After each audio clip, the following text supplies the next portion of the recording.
দোকানে আপনাদের জন্য লেবু গাছ নিয়ে এলাম। অনেক তো ফুল গাছ দেখালাম, অনেক ইনডোর প্লান্ট দেখালাম।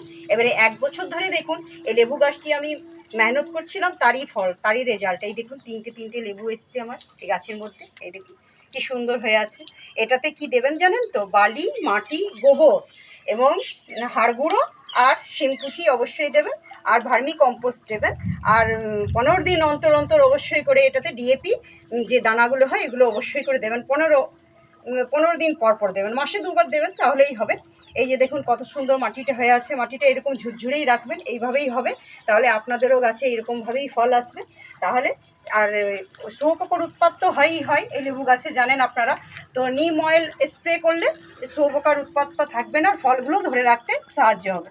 তাহলে আমার ভিডিও যদি ভালো লাগে এবং আরও ভালো ভালো গাছের ভিডিও যদি আপনারা পেতে চান, অবশ্যই করে আমার চ্যানেলটিকে সাপোর্ট করুন। তাহলে আজকের মতো আসি, টাটা, বাই বাই।